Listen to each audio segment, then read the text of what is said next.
My name is Justin Decloux, and I'm here today with Will Sloan. And you're listening to the Important Cinema Club. And today we are discussing the work of Carl Theodore Dreyer. Dreyer? Will, you got me all screwed up at the beginning. It's Dreyer, and when I was growing up and I was taught that film was in the profane realm, I was always attracted to film that was in the spiritual realm. And that's what we're going to be talking about today. Wow, I can't believe you got Paul Schrader to appear on the pod. Whoa, he's all muscular. He just took his shirt off, and now he's dancing with all of his favorite celebrities. Get him off the AI. Get him off. Yeah, he had to leave. He's busy. He just flew away on his jetpack. But yes, we are talking about Carl Theodore Dreyer. Sorry, here's the thing. Now I'm screwed up. Now I got it right. You got it right. It's Dreyer. Yeah, when I said it, and Will went, I think it's Dreyer. No, the thing is, I've been calling him Carl Theodore Dreyer for years. Seconds before we started recording, I was like, let's verify this. Let's make sure it's not Dreyer. It's Dreyer. Carl Theodore Dreyer. Dreyer, yeah. What an awful way to start this episode. Because that puts everybody on the footing of what will follow when we discuss these films. Just two average Joes, two bozos talking about the highest art that cinema has ever achieved. A subject that I feel like has been covered a lot. He made many feature films before he hit The Passion of Joan of Arc, but they're not very well regarded. Yeah, I mean, in my layman's perspective of Dreyer's work, it's sort of divided into two kinds of movies. There's The Passion of Joan of Arc and Vampire, the two early ones.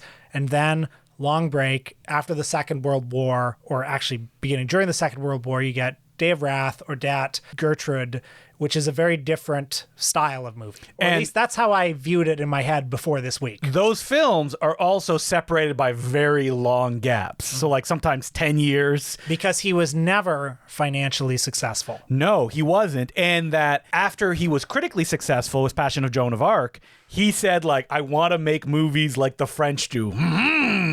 And if I am not offered those resources, I will not make any movies. Out of curiosity, what was your relationship with Carl Theodore Dreyer before this week? Love the guy. I remember watching Vampire and being like, what the heck is this? I love the way the camera moves, the mood that's created. But he's also one of those filmmakers that, it's so baked in my experiences with his films, and that because they're often running on similar wavelengths, I'd be like, oh, yeah, I have seen Ordette. I logged it on Letterboxd a couple years ago. Right. So, growing up, getting seriously into movies, something like The Passion of Joan of Arc is part of the furniture. Yeah. I feel like I've seen it 10 times. So have I. And I probably have. Same with Vampire.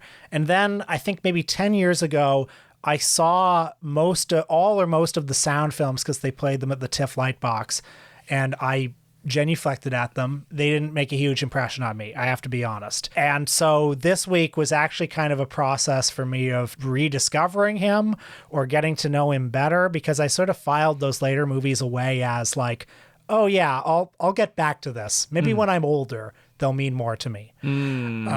Because that they are considered those perfect objects in some circles. So if you're not getting the reaction that you think you should have, eventually you shall mature with the weight of experience and a spiritual knowledge. You will be able to discover more in them. That's, I guess, what I was kind of hoping for, because It's funny, I was going to say they're famously challenging, although I didn't really find them as such on this go-round. I remember when I started watching his films, I was like, all right, let me buckle in.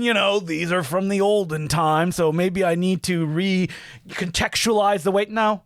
His most famous ones, you watch Passion of Joan of Arc, immediate because of the way that it's filmed, the close-ups, the camera moves. It's creating just such a vibe that was even unique for its time. Of course, it's building off of Eisensteinian montage and framing, German expressionism, all that stuff. But the later ones, they're about such serious subject matter. And they're filmed in such a, they're so famously cold and austere, supposedly. They're so famously ascetic, transcendental style in cinema that... Okay, now I need to ask you, if people don't know, the transcendental thing is something that Paul Schrader wrote as a young man. Have you ever read that book about it? I've read lots of it, Yeah, I read it, I'm like, what the hell is he talking about? Well, I mean, I like his famous chart where it's, where it's just look up transcendental style in cinema chart, and it's this is the last scribblings before you hang yourself. So, I can theoretically understand where he's coming from, but the rationalization that he puts together in that, I'm like, I don't know what you're talking about. Okay, like I remember 10 years ago, maybe seeing, because they re-released that book, seeing Paul Schrader at the Lightbox doing a talk about transcendental cinema. Maybe you were there. I don't know. Probably. He was there and he gave his lecture, and then there was a Q&A afterwards where the Q&A basically turned into 30 or 40 minutes of people naming filmmakers at him and asking. Oh, I was there. Yeah. They're like, is it transcendental? Yeah. And he's like, no. What about Apichatpong Weerasethakul? What about Simon Lang? What about Terrence Malick? And him being like, I wouldn't include. My definition is much more strict than that. You realize basically, it's a movie that you saw during that period of your time in that emotional state. Only these three filmmakers. Yes. Yes. And perhaps is it the three filmmakers you had access to during that period that would create those feelings in you? Yeah. And if people don't know, those filmmakers are Bresson, Ozu, and Dreyer. Yeah. I think what surprised me, though, with the Dreyer films, especially the later ones in this go-around is, I mean, I remembered that famously there's not a lot in his use of sound and imagery that directs your emotion. The camera glides, it moves, but it doesn't underline things for you. It doesn't spoon feed. They're long shots, monochrome. On this viewing, I think I was, well, not surprised, but I was reminded or it was impressed upon me that his camera is not neutral. It's not a surveillance camera, and it would be wrong to suggest there's no presence there. Like watching Ordette, it felt like the camera was another person in the room, or it felt like, or maybe even the camera is God, and not in the way that it's God in the studio movie. Where it's these long takes where the camera is not just following the action, sometimes it's defining the action just a little bit, but you feel like you're involved in what's going on. Yeah, and it's not a purely functional style, you know? No, absolutely. Well, that's the thing is that like Vampire and Passion of Joan of Arc, that's not a functional style in the way the camera moves, especially Vampire, which is like almost the feeling of a dream and that you're wandering thinking you know where you're going, even though that you don't know why you're doing it in the first place. Okay, we'll get back to this, but let's start with just some basic biographical details about Dreyer. Born in 1889 in Copenhagen. Here's one filmmaker, Justin, who's not a Nepo baby. Rich kid Nepo baby. Finally! He was the illegitimate child of a servant woman who, died very shortly after performing a botched abortion on herself, very sadly. He was raised by unloving adoptive parents. That's where he got the name Dreyer, from these adoptive parents. He didn't feel he was loved by them.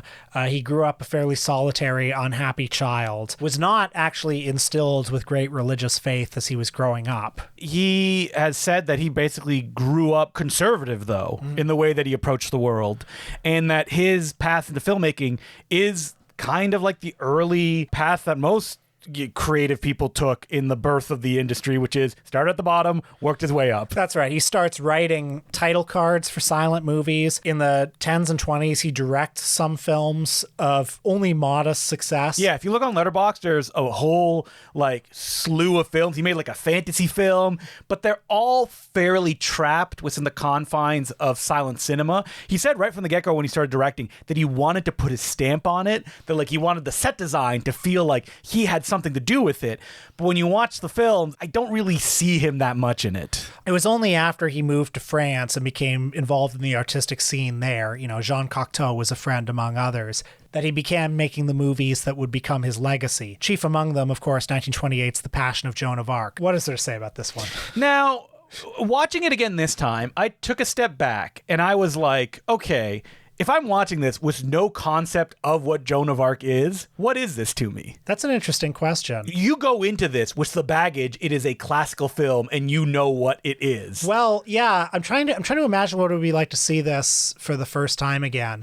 And the other thing about this film is that, for us, it feels very immediate because it's not the style that you expect from this. You know the close-up of Joan of Arc, big on screen, tear rolling down her cheek. Yeah, Renee Maria Falconetti, a woman who Dreyer found in a small theater in Paris, actually, where she was acting in a comedy, of all things. He plucked her out of obscurity, apparently rode her really hard making this movie. It was a torturous shooting experience. Yeah, she never acted for the screen again after this. And she's literally the Renee Maria Falconetti of movies. The woman who made one iconic, transcendent performance, like the film performance, and then disappeared. Now, and does this film film come with the baggage of you need to know who Joan of Arc is, and to see it portrayed this immediately on screen. Yeah, like Robert Bresson's later The Trial of Joan of Arc, it's built around the actual transcripts of Joan of Arc's trial. His approach is very different from Bresson's because Bresson is much more kind of sober. It's much more procedural. It's very just the facts in its style. Even though the Bresson movie is nowhere near as well regarded as this one, I think I'm temperamentally kind of more drawn to that one because it's so neutral in how it depicts it. Well, because in film, it's this big totemic emotional, Passion of Joan of Arc, that is what hovers over everything when you think of that. Well, and there's also just an incredible hothouse atmosphere to the Passion of Joan of Arc. Yeah, the expressionist sets in the background, so minimal. And it's so, I'm saying this because I don't know what other words to use. It's such a pulverizing visual and emotional experience, unlike the cool experience that Bresson gives you. But what's fascinating about Passion of Joan of Arc is it starts hard and it never lets up. Yeah. Like, she is not ramping up her performance as the movie goes on.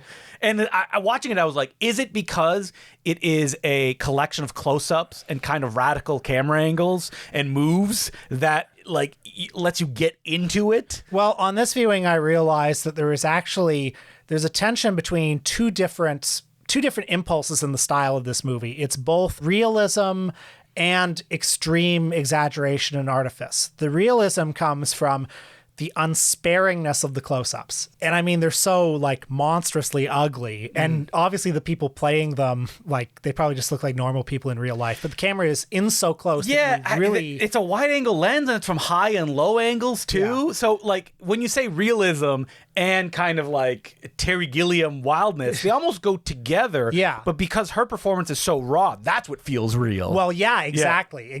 And there's something kind of pseudo-documentary in the way that he evoked that performance out of her. It was proto-method acting where he really, in a way that's borderline abusive, is trying to get these raw feelings out of her.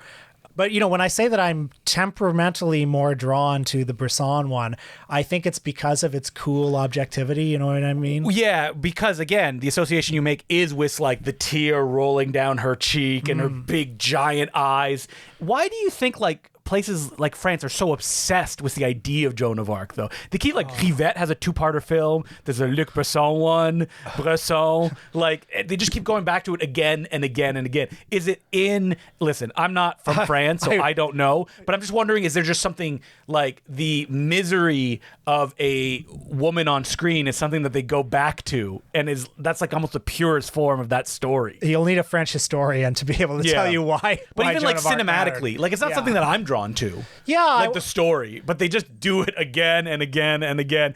Everyone even has the well, I wanted to make my Joan of Arc movie, and it's okay, French filmmakers, we got it. Yeah, it's like Macbeth over here. Yeah. Yes, I got the Macbeth in my back pocket too. The one with Sam Worthington.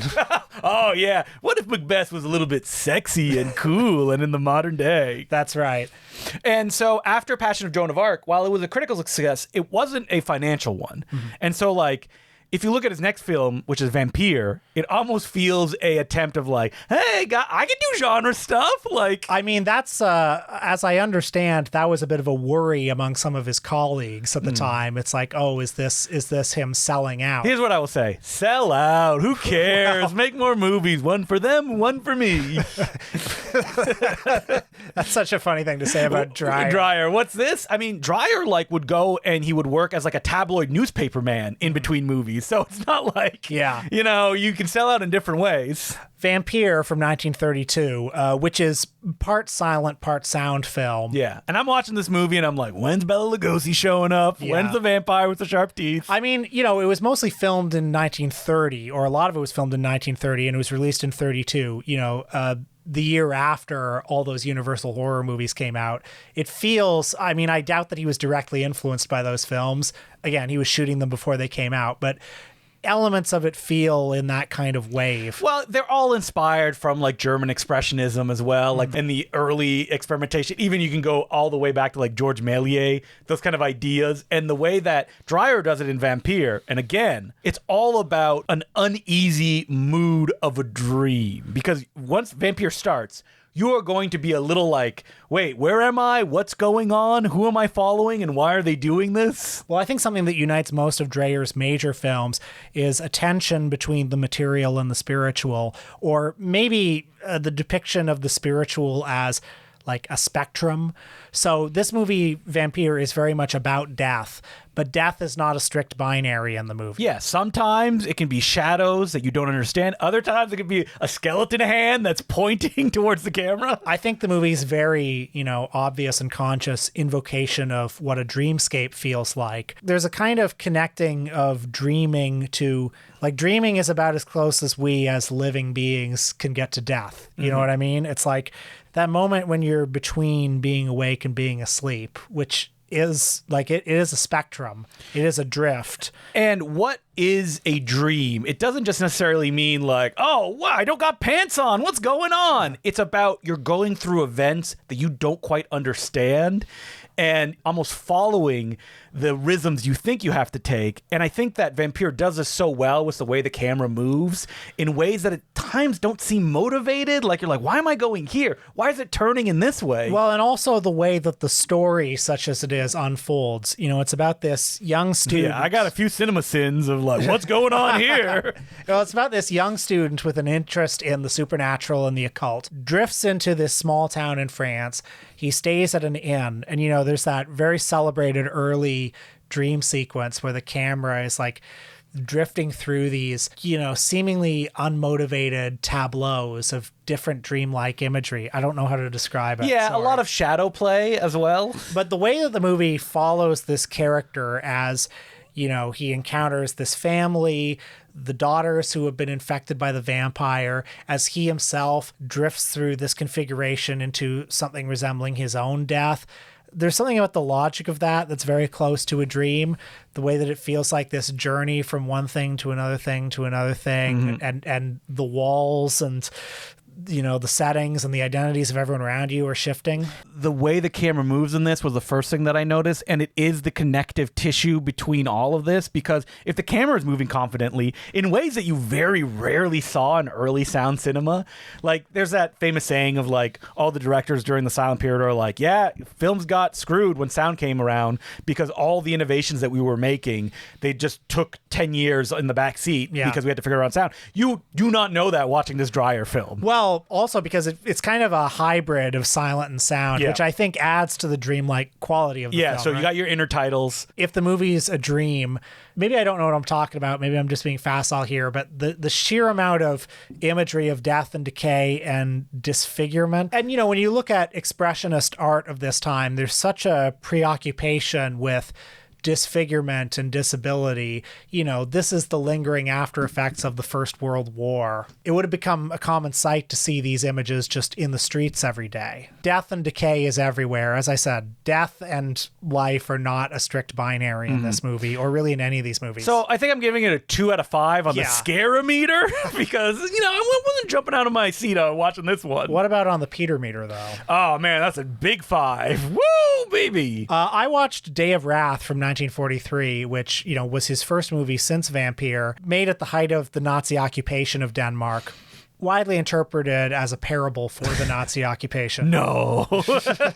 So how does this compare to Joan of Arc, which has similar subject matter? Well, the Dreyer heads can correct me here. I see in this movie the establishment of the style that would carry Dreyer through the rest of his career, which becomes more austere and ascetic at this point.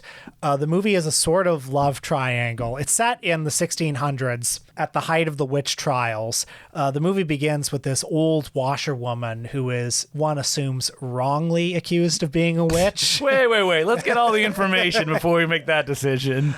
She's sentenced by this judge. The judge has a much younger wife who her mother was accused of witchcraft, but he intervened in that case.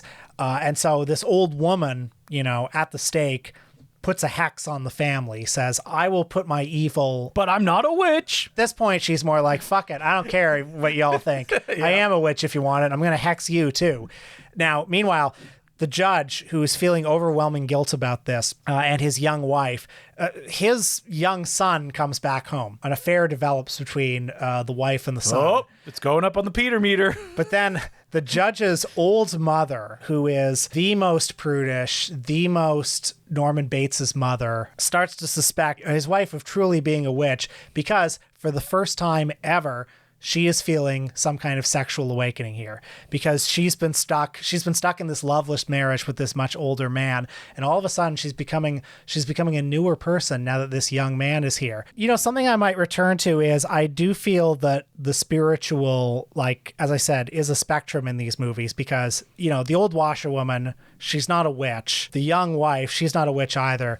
But at the end of the day, you know, what is a witch? The spiritual awakening that this young woman is, or the sexual awakening, I should say. Yeah, it can be viewed as that. Yeah, and I think, you know, I think spirituality is something that is real. Even I, a secular person, believe that there is a spiritual side to the world. Mm-hmm. That's why I think there's a tension between the material and the spiritual in these movies, because nothing is simply material, if that makes sense. Yeah, especially that, like, as his films would go on, he becomes much less showy in the way that he directs. If Passion of Joan of Arc is the extreme, then something like Ordette, which he made after Day of Wrath, is almost a stripping down of those ideas. You've seen Ordette, right? Yep, The Word. Did we see it together on the big screen? You know, we probably did, because I have seen it in a theater before, although I was very deeply moved by it this time. I think this is my favorite of all the movies. You may disagree with me. That it's your favorite? No, I agree, it's your favorite. Yeah, this one, it's interesting to go from Vampire and Passion of Joan of Arc, which speaks stylistically to me more. What is the mature version of, like, what he's doing in Ordette, which is stripped down. I'm presenting it to you very matter-of-factly, and that's where the power of it comes at the end when it reaches the spiritual climax. So Ordette is about a family. The patriarch is an old widower named Morton Borgin, who is a farmer, big guy, big beard. Nobody has ever looked more like the star of a sad Danish movie than this man.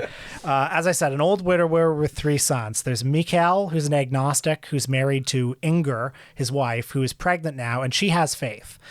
There's Anders, who's the youngest boy. He's in love with Anne, who's from the rival clan, which is a much more orthodox fundamentalist sect. And there are big differences between these two families. And then there's Johannes, who has gone to school for theology. He studied a little too hard, and now he believes he is literally Jesus Christ. He's a fun one, if you will. And he's wandering around, and he's not a happy Jesus either. No, he's not around, like, la la, just want to bring happy and love. He's no Jesus Christ superstar pre, all the bad stuff happening. He's saying that society has lost its faith, and my own family is not pious enough towards What me. a bummer. The movie is incredibly serious.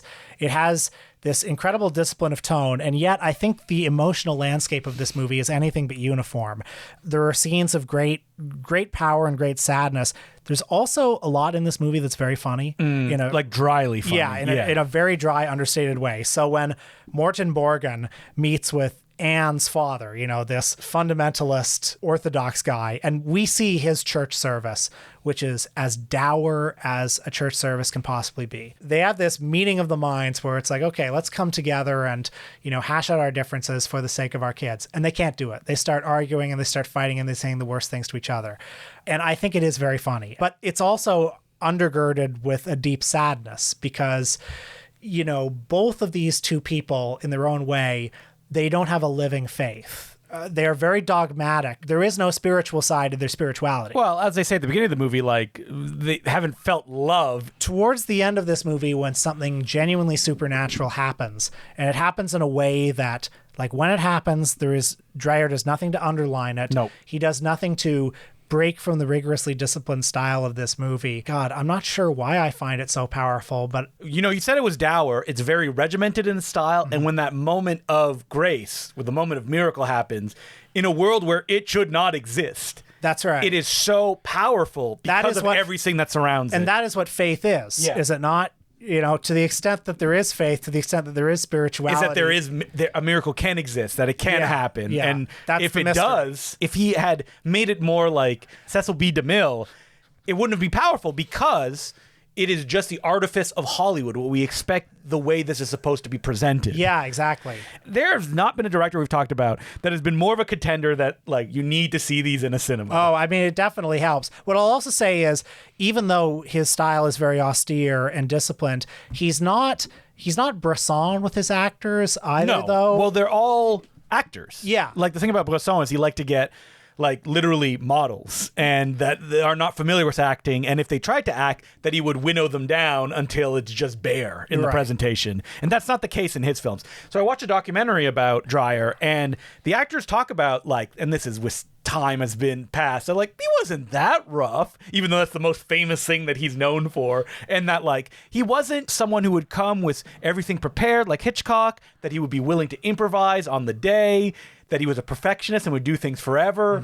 But it's not about like I have a vision that needs to be brought to screen. He was willing to collaborate with all the people that he was working with. So he made another one, Gertrude, later down the line, but we did not revisit it for this podcast. I would like to return to it at some point. But you've seen it, right? Oh yeah, it's fantastic. Yeah, it's great. But like Uncompromising. Dreyer's films are never ones that I reach for, like, I need that feeling, even though that I saw them in that like cinephile career, and they're not what you expect, and I think they're more moving because of that. Yeah, I think increasingly they are ones that I reach to. Really? Or they're going to be ones that I reach to. So it's going to be that, and like you're going to take the Bergman box set off the shelf, and you're like, Yeah, there's something about these movies.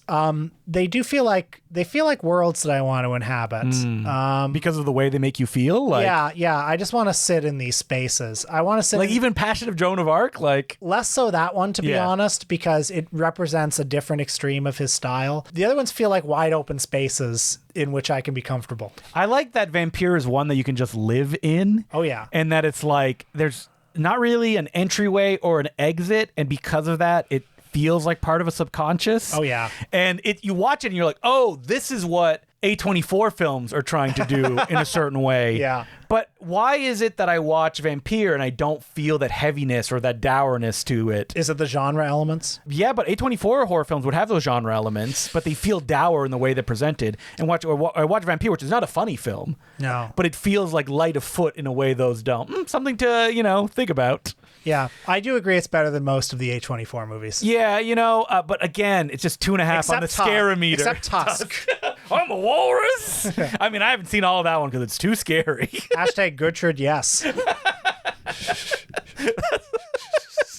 What do you think It's the dumbest thing I've ever said on this show. What do you think is the circle of people who understood what you just said and have seen Gertrude as well? With cinephilia today, I bet there are lots of people. Gertrude, yeah. So as per usual, you can send us letters at importantcinemaclubpodcast@gmail.com. Our first letter is from Andrew, and he just wanted to let us know, did you know that Bruce Lee is getting his own stamp? I'm surprised he doesn't have one yet. Yeah, I would have figured. And the letter writer mentions, I've immediately ordered some to lord my infinite U.S. citizen superiority over your pithy Canadians, since they seem to be merely for domestic mailing and not international. Here's a link to make you jealous. Okay, call me when they get the Bruce Lee, I Bruce knew exactly Lay, that's what you were going to say. Dragon Lee, Bruce Lung, those stamps. I do feel Bruce Lee is like very well represented in a million things. Yeah. That, I'm happy that it makes you happy. Have you ever considered maybe you'll become a stamp collector? The thought has flickered across my mind, but then I've thought, I collect enough things. Yeah, like I'm going to be good at pinball soon. I'm a pinball guy now. Are you a pinball guy? Yeah, I went down to the place, Antisocial, $20 to get in. You can play unlimited pinball for unlimited time. I was looking at Instagram today and the Mahoning Drive-In in Pennsylvania. Yeah, what are they doing? They got a new Batman '89 pinball machine. Ooh, yeah. And man, I was looking at it. It's like it's got all. It's. Have they released a schedule yet? So beautiful. They keep releasing schedules, and I keep waiting for one that like really hits. One of our weekends, Yeah. Because we didn't go last year, did we? No, we didn't. No, we didn't. Yeah, new baby, et cetera, et cetera. Yeah, I would love if we can make it this year. I'd love to. Yeah. So like, what would excite if they have like another like 50 style weekend? Godzilla would get us all jazzed up. Well, so the Mahoning Drive-In nothing will ever beat when you showed me the schedule for a few years ago when on the same weekend they had Edgar G. Ulmer's Man from Planet X, Godzilla 1985, an Edward L. Kahn film. Yeah, and then it was so much good stuff that Will's like, I can't even stay awake during some of this. And then 2 Curly Joe Dorita. Nothing will ever beat that weekend. That is the perfect weekend. Like, wait, you know what? They're probably doing another like video weekend, and that was really fun. Did they announce I it? hope we can. Not yet. Okay, no. okay. I wonder if we still have a listener that knows the programming in and out. So send us an email if you do. Who would you want on a stamp, though? Like when it comes to like famous film figures. Okay, let's think. Canada. Who are we putting on there? Oh, Canada. Well, definitely Matt Johnson with his like arms crossed and he's like smiling on the stamp. I feel like he has enough these days. He's in a white t-shirt. Yeah. Who's funny? Jim Carrey. I mean, he's American now. No, he's ours. Where's the American? Okay, what would be the Jim Carrey stamp? The mask. It would be him with like a plunger on his mouth from Ace Ventura. Yeah. Oh, yeah. It would definitely be that. It'd be him with a bunch crying in the shower. Him with a bunch of penguins. Him with from Mr. Popper's Penguins. Him with the number 23 written all over him. I mean, there's multiple ones of them, right? So yeah. But what about a pure... Paul Gross and I got it. Leslie Nielsen. Yeah. He's Canada's own. Okay, who's somebody who's at the perfect intersection of they're Canadian, they're a little bit obscure, and they're not like red green or something shit like that. I know. Like Rick Mercer. Somebody, Frank D'Angelo. Oh, yes. Somebody from the movie Things. Oh, yeah. Well, Barry J. Gillis. Actually, everyone, including Dr. Lupus, should have a stamp. Dr. Lupus! And also, there should be a stamp for all the characters from Ryan's Spade. Hey, let's not forget Lazar Rockwood from Beyond the Seventh Door. Oh, of course. Have you seen Lazar Rockwood in person? I know I've seen him multiple times walking around the annex where he lives. So have I, because I remember passing him once and thinking, who the fuck? I know who that was. And then, like, waking up later in a cold sweat. It was Lazar Rockwood. But you wouldn't have stopped him or anything, right? I saw Real Gangsters again recently. And he's in it? He's in it. Lazar Rockwood is in Real Gangsters. He's in a lot of stuff because he has such a distinctive look. Yeah. As long as you don't ask him to act too much, you're good to go. Is he still alive? I feel like I would have heard about it if he had passed away. He's got to still be alive. By the way, before we go on with more letters, I just want to send a request to our letter writers. We get a lot of letters and we love them all. If you can write us shorter letters, you will increase... Or write at the top what you want me to read, and then below you can have other thoughts if you want. Because sometimes we get letters that are really, really long, and many of them are wonderful. In fact, they're all wonderful. We love them. We read them all. But, we don't read them all. Sometimes... Well, I read them. You read them all. Yeah. We, one of us... Yes. The collective we, yes. The podcast as an institution reads them all. If you can make them shorter, your likelihood of getting read will be higher. Mm-hmm. So our next letter is from Junie, and they ask, "You're my all-time favorite movie podcast." I see we like this stuff. This is good, yeah. And honestly, my favorite podcast, period. One filmmaker I've seen get some reappraisal, but not quite enough in my opinion, is Wayne Wang. His filmography is incredibly eclectic, spanning micro-budget indies to major studio projects, from Chan is Missing to The Joy Luck Club to Last Holiday. His interviews are also consistently thoughtful and engaging. I think he occupies a really interesting place in Asian American cinema history and will make for a great episode. I don't see any reviews on any of his work from either of you on Letterboxd. Well, you got us. I agree. It's a perfect choice. I would love to do this. What I'll tell you, my experience with Wayne Wang is when I was like 5 years old, I was in the room while my mom was watching The Joy Luck Club, and there's a scene near the end of that movie where a woman like gives up her baby. It's like a famously tragic scene where a woman gives up her baby, and I still remember it over 30 years later. Like, how upsetting and traumatizing scene was. Was your mother traumatized by it happening during that time? Or? I don't think so. I think she was just an adult watching a movie for adults. But I remember, sitting there, seeing that scene from The Joy Luck Club and like having nightmares about it. Honestly, it was so sad, so incredibly sad. So life is cheap, toilet paper is expensive, I think and also dim sum. These are acclaimed movies. Now I don't know why I didn't log it, but I have seen Blue in the Face, the Wayne Wang Paul Auster movie. Paul Auster, the author of a bunch of novels and things like that, because it's very weird in that it was shot with like loose ends they had of the other movie they made, and that we talked about it on the Bay Street Video podcast.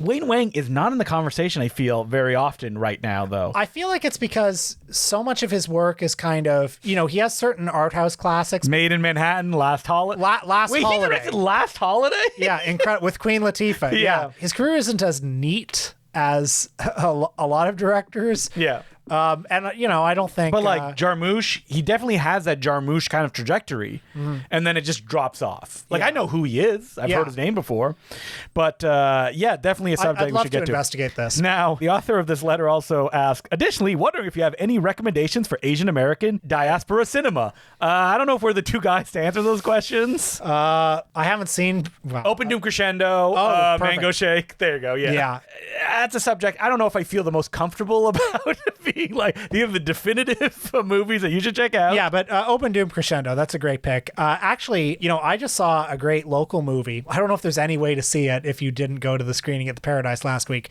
but look out for it. It's called Permanent Tourist by Alex Lowe, which is a story about, it's a local film. It's screened at the Paradise Cinema. Like, put it on your Letterboxd watch list, folks. It's about an international student in Toronto in his early 20s who's from Hong Kong. He speaks English better than he speaks Cantonese. He's been here for a long time, but his student visa is about to run out, and it's him trying to run out the clock. It's a movie that was made for, I don't know, $2,000, like whatever it cost. It's very funny. It's very beautiful. And yeah, it's worth seeking out. Did Bleeding Edge play it? No, Bleeding Edge didn't play it. Tom Chan from Eastern Promises, he played it. Oh, that's fun. And yeah, it was made by, U of T students, and it's fantastic. So that's a recent local film that I would recommend people find a way to see somehow. The letter writer just wants to wrap up here with another thing. I've really come to find that I connect really well to video format podcasts. It helped me feel immersed seeing your studio space on the Patreon. Have you thought of doing any full video podcast episodes? No. I don't like them, is the thing. I don't watch them. I listen to podcasts when I'm walking around. Yeah, I would do it if it's like a gimmick or I am putting up visuals or stuff like that. But like a lot of the podcasts, they record every one as a video podcast. And I'm like, no. I like audio. Yeah. I like the intimacy of audio. Yeah. I like the imagination. Here's the thing. This show is also brutally edited. So it would be like, hello, my name is Justin. Just jump cuts all throughout. You think what you heard is bad now? You should have heard it raw. But if suddenly a big sponsor wants to give us money. Oh, if a big sponsor wants to give us money. And like there's a studio, I just have to go sit there and do it, I would happily do it. If I had to do no work involved in doing video podcasts. And then yes. the internet will be full of videos of us making like epic faces. Yeah. And like, you won't believe what he thought of Vampire. Oh. I mean, we've done video content before. Yeah, we have, and we will do it again. We will again. If you want a lot of it from us, check out the Film Trap YouTube page. You can see us age in real time, and a lot of Gold Ninja Video Blu-rays have new stuff from me and Will. That's why we make people pay for it, because it's hard work. Yeah, that's why. Look at the stuff in 2019. Our hair is a little darker. Yeah. Our waistlines are a little thinner, a little trimmer. Yeah, yeah. Back when we started making videos, and I had a wall of Poverty Row posters up behind my computer. That was great. Yeah. Not anymore. Now I just a wall of Blu-rays and DVDs. Yeah. The more things change. People are always like, I can't see what's on them. I was like, you wouldn't even want to know what's on them if you could see it. So thank you very much for that letter, Junie. We will get to Wayne Wang sooner rather than later. So, as per usual, on our Patreon, we do a bonus episode every week. If you're a Patreon subscriber, you can subscribe to a feed that has Patreon and the main ones in the main feed. And this week, what are we doing, Will? Well, speaking of Asian cinema, yeah, speaking of, we will be driving to the suburbs of Toronto. I'm disgusted that this movie is not opening wide. We are returning to Jackie Chan. Yeah. We think the patrons like it when we watch new Jackie Chan movies. If you don't let us know. Don't let us know. Because we're going to do it anyway. But keep subscribing, please. Yeah, subscribe twice, 3 times if you will. Yeah, make it like, oh, I hate they do Jackie Chan, so I'm going to subscribe more. That's right. Because, hey, the more you subscribe, the more money you give, the better the content will be. That's how it works. So think about it. Well, because we'll have more time. Yeah, maybe it's like, oh, we make so much money, we don't need to see the new Jackie Chan film. That's how it works. But if you like us doing Jackie Chan, subscribe more, and then maybe we'll see more. So yeah, we are going to drive to Richmond Hill or somewhere. We'll probably go to the same cinema that we saw the Alzheimer's drama, right? That's right. We're going to see Panda Plan 2, The Magical Tribe. And I'm so excited. It's going to be so bad. It's going to be good, probably. Yeah. We like the first Panda Plan, and I hope the story continues and we meet our old friends. Yeah. What other characters were in that movie? The panda? Yeah. Which, I famously was not so hot on the panda because I feel like he gets too much representation. What about the old grizzly bear? The Canadian grizzly? I mean, it's a Chinese movie. Yeah. And pandas are kind of their thing. Yep, they are. Yeah, yeah. It's not a real panda. Disappointing. Yeah, but, I'm going to allow it in this case. Now, how culturally sensitive do you think that Panda Plan 2, The Magic Tribe, will be? Probably not. Do you think perhaps that's why it's siloed? Are we getting into a dangerous period where those Jackie films aren't going to open at Yonge and Dundas anymore? Yeah, I mean, it's a pain in the ass to have to drive an hour to go see them, but I'll do it. We're doing it. So that's what's on patreon.com/Panda Plan, The Magic Tribe. No, The Important Cinema Club. And next week, we will be doing Tango and Cash. Cash and Tango. That's right. We will be talking about the celebrated director, Andrei Konchalovsky, a man who worked with both Andrei Tarkovsky and Kurt Russell. That's right, because he wrote Andrei Rublev, didn't he? That's right. So we will be talking about, we're doing Tango and Cash. Come on. We're going to be talking about one of his Russian movies, of course. We will also be talking about Runaway Train, the Jon Voight, Eric Roberts classic, and, yes, we will discuss his troubled production, Tango and Cash. Looking at his filmography, though, I want to do the Jim Belushi, mentally disabled man gets help from a sociopath played by Whoopi Goldberg. Oh, sounds good. Yep, sounds good. We will not be doing Nutcracker 3D. Yes. Which me and Will have seen. Although I'm sure it will come up. Now, are you a big Andrei Konchalovsky fan? Let us know if there's a classic that we're missing in the movies that we mentioned. So that's what we're doing next week. Until then, I'm Justin Decloux. I'm Will Sloan. Thanks for listening.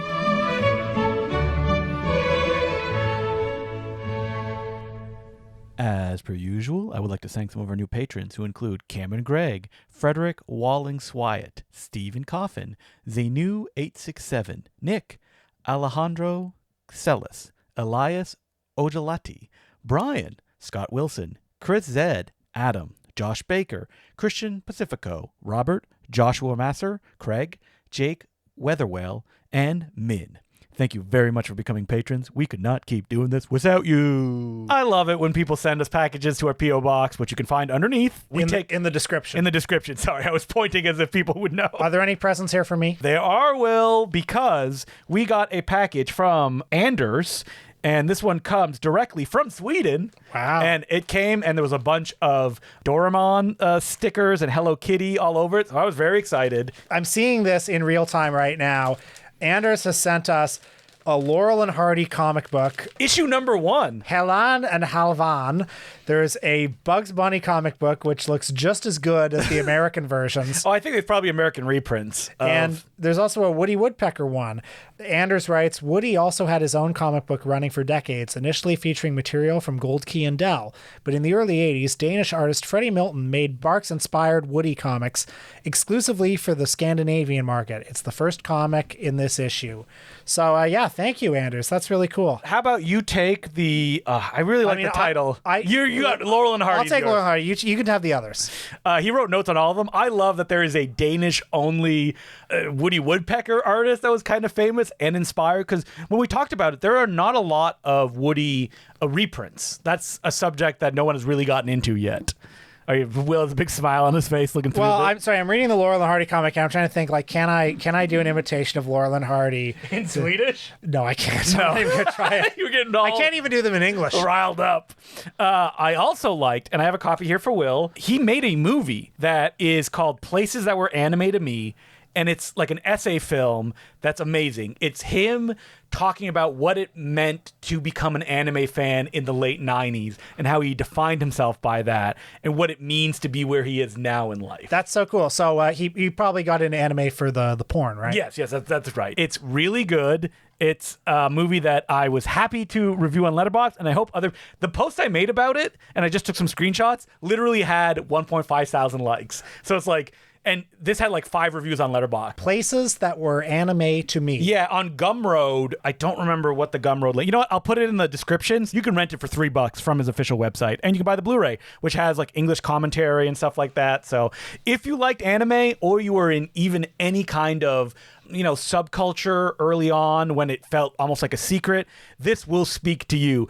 Tons of anime clips in this, all shot on CRT TVs. Like he got like VHS tapes and played it all on CRT that he's capturing with the camera. Oh, love and it's that. all like, montage, and it sounds, let's be honest, very serious because it's in Swedish, but it's very funny as well. So thank you for sending me your movie. Oh, speaking of CRT TVs, you know what I watched on my TV VCR this week? What's that? Game of Death. The Bruce Lee fake movie. Right, you were 6 or you're watching some martial arts films, as is your want. I had like the worst sickness of my life this past week. It was horrible. You have not had a good 2026 when it comes to being sick. I've been sick a couple times already. Yeah, it's and terrible. like it's also gone on for like a long time afterwards.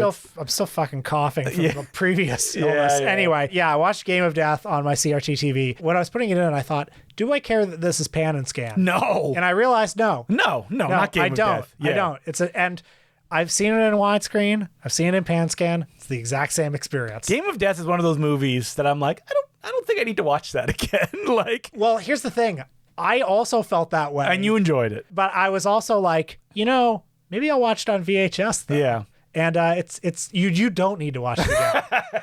You remember everything about it. You remember. Because when I watch it, all I think about is like, oh yeah, Sammo Hung choreographed some of these fights. I could be watching a Sammo Hung film now. Well, I remember hearing Mike Leader make, I think, a good point that Sammo at this point kind of had to tone down his style because he was doing Bruce's style from like 6 years before. And Sammo had made, great advances in his style of choreography. So you're basically seeing Sammo choreograph with like one hand tied behind his back. And he does a great job. And that one is not like it's crappy, but I wish it was crappier, like Tower of Death, which is more fun. Tower of Death rocks. Yeah, Tower of Death I would is watch the best. that again right now. Because Yul Ping choreographed all those fights. It's plentiful. Well, Tower of Death is like if an 8-year-old, if you said to an 8-year-old, make a Bruce Lee movie. Yeah, that's what it would be. It has nothing to do with Bruce Lee at all, basically. No, not at all. Yeah. So the movie ended. Did you have a transcendental experience watching Game of Death? It was not quite as good as Ordette. I also want to talk about something. Game of Death does encourage you to think that maybe death and life are not quite the binary that we thought they were. I do want to talk about something that a lot of people messaged me about, and which is Steven Soderbergh recently did an interview. Did you see this? Oh yeah, Steven Soderbergh is experimenting with AI, folks.